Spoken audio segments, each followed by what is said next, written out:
नमस्कार, विशेष में आपका स्वागत है। मैं हूं राजीव ढोंडियाल। विशेष में आज बात बिहार की सियासत में चल रहे फैमिली ड्रामे की, जिसने भोजपुरी स्टार पवन सिंह की मुश्किलें बढ़ा दी हैं। चुनावों से ठीक पहले पवन सिंह ने सियासी हलचल तेज कर दी थी।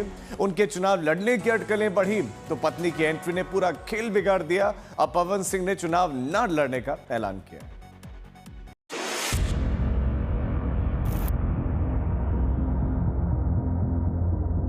हम अपने पति के घर आए हैं, इस बात पे FIR हो रहा है अभी हम पे। पागल कर दिए ये लोग हमको। कि महिला के हर बात पे आंसू गिर जाता है और वो दुनिया को दिख भी जाता है। मर्द का दर्द नहीं दिखता है और ना ही वो दिखा पाता है।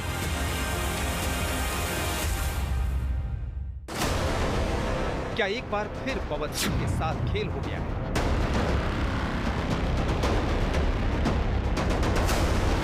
क्या पवन सिंह इस बार भी चुनाव नहीं लड़ेंगे? क्या इतिहास अपने आप को दोहराने जा रहा है? सबसे पहले आपको दिखाते हैं भोजपुरी स्टार पवन सिंह का नया ट्वीट, जिसमें वो चुनाव लड़ने से इनकार कर रहे हैं। मैं पवन सिंह अपने भोजपुरिया समाज से बताना चाहता हूं कि मैं बिहार विधानसभा चुनाव लड़ने के लिए पार्टी ज्वाइन नहीं किया था और ना ही मुझे विधानसभा चुनाव लड़ना है। मैं पार्टी का सच्चा सिपाही हूं और रहूंगा। पहले दिल्ली में आकर बीजेपी के आला कमान से मुलाकात और फिर आरा से टिकट मिलने की अटकलें। लेकिन अब ऐसा क्या हो गया कि पवन सिंह को ये ट्वीट करना पड़ा? दरअसल पवन सिंह का ये ट्वीट उस वक्त आया है जब एक दिन पहले ही उनकी पत्नी ज्योति सिंह ने बिहार में जनसुराज पार्टी के संयोजक प्रशांत किशोर से मुलाकात की। ज्योति के भी चुनाव लड़ने की अटकलें तेज हो गई। हालांकि उन्होंने भी चुनाव लड़ने से इनकार किया। देखिए, यहाँ पे मैं चुनाव लड़ने के लिए या फिर टिकट के लिए नहीं आई थी। मेरे साथ जो हुआ है, यहाँ पे मेरे साथ जो अन्याय हुआ है, वो किसी और महिलाओं के साथ ना हो। कोई और महिला जो मैंने झेला है वो कोई और महिला ना झेले, क्योंकि आए दिन ये महिलाओं के साथ होते रहे। मैं उन तमाम महिलाओं की आवाज बनना चाहती हूँ जिसके साथ ये अन्याय हो रहा है। आज की डेट में ये अन्याय किया जा रहा है। बस इसीलिए मैं प्रशांत भैया से मिलने आई थी। भले ही ज्योति ने पीके से मुलाकात के बाद चुनाव लड़ने की बात से इनकार किया हो, लेकिन 2 दिन पहले ही उन्होंने पवन सिंह के खिलाफ चुनाव लड़ने के संकेत दिए थे। पवन सिंह के खिलाफ अगर ये मौका मिलता है तो आप चुनाव लड़ना चाहेंगी उनके खिलाफ? आप लड़ेंगी, उनके खिलाफ लड़ेंगी? बात चुनाव की है ही नहीं। देखिए, मैं उन्होंने तो पूरे बात चुनाव पे ही डाल दी है जी। उन्होंने कहा कि चुनाव की वजह से अगर वो पत्नी के रूप में स्वीकार नहीं करते हैं तो मेरे पास फिर कोई रास्ता ही नहीं है। चुनाव लड़ेंगे जी। वहीं पीके ने भी ज्योति को हर संभव मदद का भरोसा दिया था, लेकिन टिकट देने को लेकर पत्ते नहीं खोले थे। सुरक्षा को लेकर या लोकतांत्रिक जो मूल्य हैं, जिसमें हर नागरिक को, हर शहरी को अपनी बात कहने का अधिकार है, उसके लिए आपको डरने की जरूरत नहीं है। आपको या आपके साथियों को अगर कोई डर लग रहा है तो आप बिल्कुल जानिए कि जनसुराज पूरी तरीके से आपके साथ खड़ा रहेगा।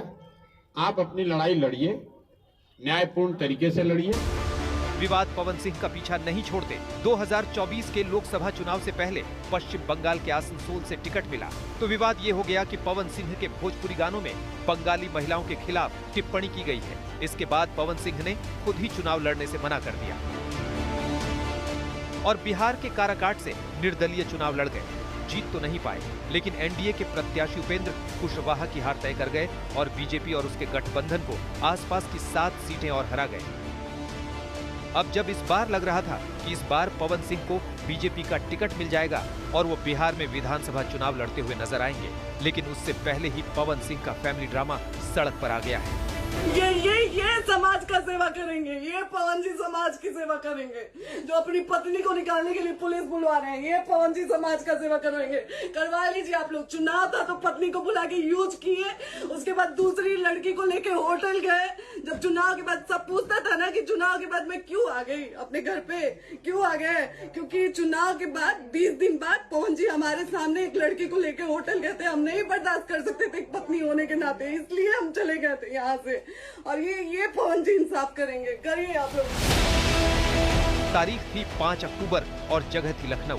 पवन सिंह की पत्नी ने खुद अपने सोशल मीडिया पर यह वीडियो पोस्ट किया, जिसमें वो पवन सिंह के फ्लैट में मौजूद थी। सामने कुछ पुलिसकर्मी दिख रहे थे और ज्योति उनके साथ बहस कर रही थी। वीडियो में पवन सिंह या उनके परिवार को कोई सदस्य नहीं दिख रहा है। इस वीडियो में ज्योति सिंह ने बहुत गंभीर आरोप लगाए थे। इन तमाम आरोपों पर सफाई देने के लिए पवन सिंह मीडिया के सामने आए तो बहुत सी नई बातें पता चली। असल में पवन सिंह और उनकी पत्नी के बीच पुराना विवाद चल रहा है। दोनों अलग अलग रहते हैं। पवन सिंह की तरफ से तलाक का केस भी फाइल किया हुआ है। पवन सिंह की पत्नी का आरोप है कि वो अपने पति से मिलना चाहती थी, लेकिन पवन सिंह उनका फोन नहीं उठा रहे थे, जिसके बाद मजबूरन ज्योति सिंह को इंस्टाग्राम पर ये पोस्ट करके बताना पड़ा कि वो अपने पति पवन सिंह से मिलने के लिए लखनऊ आ रही है। ये अपने आप में बड़ा अजीब है कि एक पत्नी पति से मिलने आ रही है और उसकी जानकारी वो इंस्टा पोस्ट से दे रही है। ज्योति सिंह का कहना है कि वो 5 अक्टूबर को सुबह 9 बजे लखनऊ में पवन सिंह की सोसाइटी में पहुंची थी। उन्होंने ये भी आरोप लगाया है कि गार्ड ने उनके फ्लैट में दाखिल नहीं होने दिया, लेकिन बाद में उन्हें फ्लैट के अंदर ले जाया गया, जहां पवन सिंह ने ज्योति से कोई बात नहीं की। पवन सिंह के बड़े भाई ने ज्योति से कहा कि यहाँ रुको नहीं, जिसके बाद ज्योति की पवन सिंह के बड़े भाई से बहस भी हुई। ज्योति सिंह का दावा है कि उनके आने के 15 से 20 मिनट बाद पवन सिंह कहीं चले गए और कहा 1 घंटे में आकर बात करता हूं। ज्योति सिंह का दावा है कि फ्लैट से पवन सिंह और उनके भाइयों के जाने के बाद वहां 3 से 4 बार पुलिस आई और पुलिस की तरफ से कहा गया कि उन्हें पवन सिंह ने भेजा है ज्योति को फ्लैट से निकालने के लिए। इसी वजह से ज्योति ने पुलिस के साथ बहस का ये वीडियो पोस्ट किया। हालांकि पवन सिंह का दावा है कि ज्योति अपनी बहन और भाई के साथ आई थी और उन्होंने आते ही ये कह दिया था कि उस फ्लैट से नहीं हिलूंगी। पवन सिंह का दावा है कि इसी के बाद वो अपने फ्लैट से निकले और फिर वापस नहीं गए। तारीख को मैं पवन जी से मिलने उनके आवास पे पहुंची थी। वहाँ पे जब मैं पहुंची तो वहाँ पे कोई पुलिस, जैसा कि उन्होंने बोला था कि पहले से ही पुलिस वहाँ पे उनके भाई द्वारा बोला गया था कि वहाँ पे पहले से ही प्रशासन वहाँ पे थी, तो ऐसा कुछ नहीं था। मैं जब वहाँ पे पहुंची तो पहले हम लोगों ने गार्ड से पूछा तो गार्ड ने ही हमें मना कर दिया कि नहीं, आपको ऊपर जाना अलाउ नहीं है, मना किया गया है। फिर जब हमने उनसे पूछा उतने देर में प्रशासन आती है, प्रशासन द्वारा बोला जाता है कि आप थाने चलिए, थाने बैठ के बात होगी। मैंने बोला कि नहीं, मैं थाना नहीं जाऊंगी। पवन जी बोल रहे हैं कि जब मैं रूम में चली गई उसके बाद प्रशासन बुलाई गई, और ऋतिक जी कह रहे हैं कि हम लोगों ने पहले से प्रशासन सुबह से ही वहाँ पे प्रेजेंट थी। तो पहले तो आप इन दोनों लोगों के बात में ही फर्क समझ जाइए आप लोग कि दोनों भाई लोग अलग अलग बात कर रहे हैं। आते ही उन्होंने बोला कि मैं अब यहाँ से हिलूंगी नहीं। मैंने बोला पानी पीजिए। फिर उन्होंने बोला कि मेरा तलाक का मैटर जब तक क्लियर नहीं हो जाता है तब तक मैं यहाँ से हिलूंगी नहीं। मैंने बोला एक बात बताइए, एक छत के नीचे रह के मुकदमा लड़ा जाता है क्या? फिर हम लोग साथ में चाय पीते हैं। उनका यही रट, मैं यहाँ से निकलूँगी नहीं, मैं यहाँ से हिलूँगी नहीं। मुझे ऐसा महसूस हुआ कि यहाँ पे माहौल कुछ ऊपर नीचे होने वाला है। मैंने बोला कि आप लोग खाना खाइए अच्छे से। क्या खाएंगी आप लोग? मैंने स्टाफ को बोला कि पूछो मैडम क्या खाएंगी, जो बनेगा वो बना लो, जो नहीं ये हो पाता है उसको बाहर से मंगा लो। मैं उठा, बोला कि मैं थोड़ा सा मीटिंग में जा रहा हूँ, 1-1.5 घंटा 2 घंटा 2.5 घंटा मुझे लगेगा आने में। और धनंजय से बोला कि धनंजय मैं आ रहा हूँ मीटिंग से, तब तक आप मैडम से बात करिए क्या है क्या नहीं, ये क्या कहना चाहती हैं। मैं निकलता हूँ। हमारी वार्तालाप कम से कम 1 से 1.5 घंटा तक हुई। मैं मीटिंग के लिए निकलता हूँ सर, मीटिंग करता हूँ। मेरा मोबाइल 2-2.5 घंटा मेरे से दूर रहा। मीटिंग करके फ्री होके जब मैं गाड़ी में बैठा तो मेरा मोबाइल मेरे हाथ में आया। मैं मोबाइल चेक करने लगा, मुझे फ़ोन आता है कि भैया घर पे ऐसे ऐसे हो गया है। मैंने लाइव ही देखा तो मैंने ये सोचा कि अभी फ़िलहाल घर पे जाना मेरा उचित नहीं है। उसके बाद भी मैंने धनंजय को फ़ोन किया कि भाई देख लेना मैडम को, उनके साथ जो है उन लोगों को कोई दिक्कत ना हो।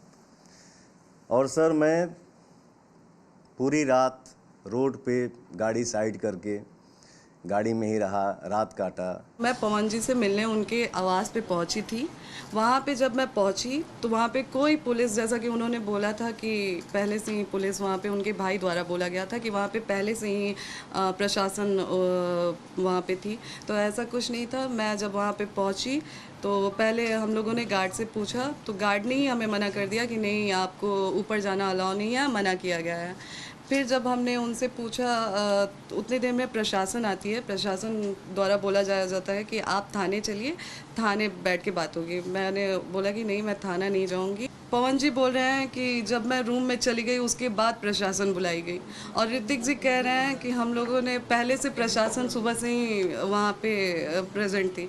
तो पहले तो आप इन दोनों लोगों के बात में ही फ़र्क समझ जाइए आप लोग कि दोनों भाई लोग अलग अलग बात कर रहे हैं। इस खेल के बावजूद पवन सिंह पूरी तरह से चुनाव लड़ने का मन बनाए हुए थे, लेकिन कल पीके से ज्योति की मुलाकात ने पूरा खेल ही बदल दिया, जिसके बाद पवन सिंह को सोशल मीडिया में ट्वीट करके जानकारी देनी पड़ी कि वो इस बार चुनावी मैदान पर उतरने वाले नहीं हैं। आज तक ब्यूरो। पूरा फैमिली ड्रामा सड़क पर आ गया है। यूपी से शुरू हुई आग अब बिहार तक पहुंच गई है और पवन सिंह भी लगातार ये दावा कर रहे हैं कि पूरे खेल के पीछे सियासी साजिश चल रही है। क्या पवन सिंह के साथ चुनावी साजिश हुई है? नमस्ते, मैं हूँ ज्योति सिंह और मैं अभी आ चुकी हूँ पवन जी के घर पे। सवाल यह है कि ज्योति सिंह और पवन सिंह का ये विवाद इसी वक्त बाहर क्यों आया, और ज्योति ने पवन सिंह के फ्लैट में आने के लिए यही वक्त क्यों चुना? हम यहाँ पे आए थे क्योंकि आप लोगों ने बोला था कि भाभी आप जाइए। क्योंकि ज्योति सिंह और पवन सिंह दोनों अलग अलग रहते हैं। कहीं इसके पीछे ये वजह तो नहीं है कि पवन सिंह का टिकट फाइनल होने वाला था और उससे पहले ही ये पारिवारिक ड्रामा हो गया? पवन सिंह यही आरोप लगा रहे हैं। वो सीधे पूछ रहे हैं कि ज्योति सिंह को चुनावों के वक्त उनकी याद क्यों आई। अब आते हैं थोड़ा सा मुद्दे की बात पे। मैं ये कहना चाहता हूं ज्योति जी कि आप जो अपने पति के लिए अपनापन दिखा रही हैं, ये अपनापन चुनाव से 1 महीना पहले क्यों नहीं दिखा? ये अपनापन चुनाव से 2 महीना पहले क्यों नहीं दिखा? 3 महीना पहले क्यों नहीं दिखा? 4 महीना पहले क्यों नहीं दिखा? ये अपनापन चुनाव से 1 महीना बाद क्यों भी दिख जाता? आज ही क्यों? क्योंकि मैं अमित शाह जी से मिल लिया, जेपी नड्डा जी से मिल लिया, धर्मेंद्र प्रधान जी से मिल लिया, विनोद तावड़े जी से मिल लिया, उपेंद्र कुशवाहा जी से मिल लिया। वाह रे अपनापन। और एक बात, ज्योति जी के पिताजी राम बाबू सिंह जी लखनऊ आते हैं, हमारी उनकी मुलाकात होती है तो उनके पिताजी बोलते हैं कि पवन जी आप हमारी बेटी को विधायिका बना दीजिए, इसके बाद आपको उसको रखना होगा रखिएगा, छोड़ना होगा छोड़ दीजिएगा। मैंने बोला पिताजी ये हमारे बस की बात नहीं है।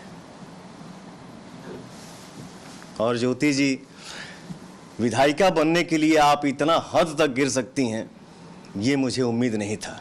चुनाव को लेके मैं गिरी, मैंने उसके बाद भी एक वो डाला कि पोस्ट डाला कि अगर आप मुझे पत्नी रूप में स्वीकार करते हैं तो मैं आज भी चुनाव लड़ने के लिए मना कर रही हूं और मैं चुनाव नहीं लड़ूंगी। मैं यहां तक भी बोल रही हूं कि अगर आप मुझे बोलेंगे कि आप अपने परिवार से रिश्ता ख़त्म कर दीजिए, आपके साथ अगर आप मेरे साथ ये भी कंडीशन रखते हैं कि आप अपने परिवार से नहीं मिलेंगी, आप अपने मायके नहीं जाएंगी, तो मैं वो भी करने के लिए तैयार हूँ। चुनाव नहीं लड़ेंगी, मैं वो भी करने के लिए तैयार हूँ, लेकिन शर्तें कि आप मुझे पत्नी के रूप में स्वीकार करिए। 15 साल से पार्टी में स्टार प्रचारक के रूप में पवन जी ने काम किया है। 15 साल में उन्होंने अपने लिए टिकट नहीं, वो खुद के लिए टिकट नहीं ले पाए, तो मैं किस मुंह से जाऊंगी उनसे ये कहने कि आप हमें टिकट दिलाइए भाजपा से। अपनी प्रेस कॉन्फ्रेंस में पवन सिंह काफी भावुक भी हो गए थे। पवन सिंह ने अपनी इच्छा जताई थी कि वो भी बच्चे चाहते हैं। इस पर भी उनकी पत्नी ने जवाब दिया है, वो जितना गिरना है गिरिए, लेकिन मैं मर्यादा से बाहर नहीं जा सकता, क्योंकि ये मेरे माँ बाप का दिया हुआ संस्कार है। आज आप सभी के आशीर्वाद से दुनिया पवन सिंह को सुपरस्टार बोलती है, पावर स्टार बोलती है। 40 साल का हो गया, 10 घंटा मेहनत करता हूँ, 15 घंटा मेहनत करता हूँ, 20 घंटा मेहनत करता हूँ। मेहनत करके जब घर वापस लौटता हूँ, दरवाज़ा खटखटाता हूँ तो मेरा भी दिल करता है कि या तो दरवाज़ा मेरी बेटी खोले और नहीं तो मेरा बेटा खोले। लेकिन सर, दरवाज़ा मेरा स्टाफ खोलता है, नहीं तो मेरी बूढ़ी माँ खोलती है। कि बच्चे के लिए वो तरस रहे हैं, तो जो इंसान बच्चे के लिए तरसता है वो दवा नहीं खिलाता है अपनी पत्नी को। मुझे हर बार दवा खिलाया गया। अब बहुत सारी चीज़ें मैंने आज भी मीडिया में नहीं रखी थी, लेकिन आज पहुंच। और विशेष में आज के लिए बस इतना ही, लेकिन देश और दुनिया की तमाम खबरों के लिए आप देखते रहिए आज तक।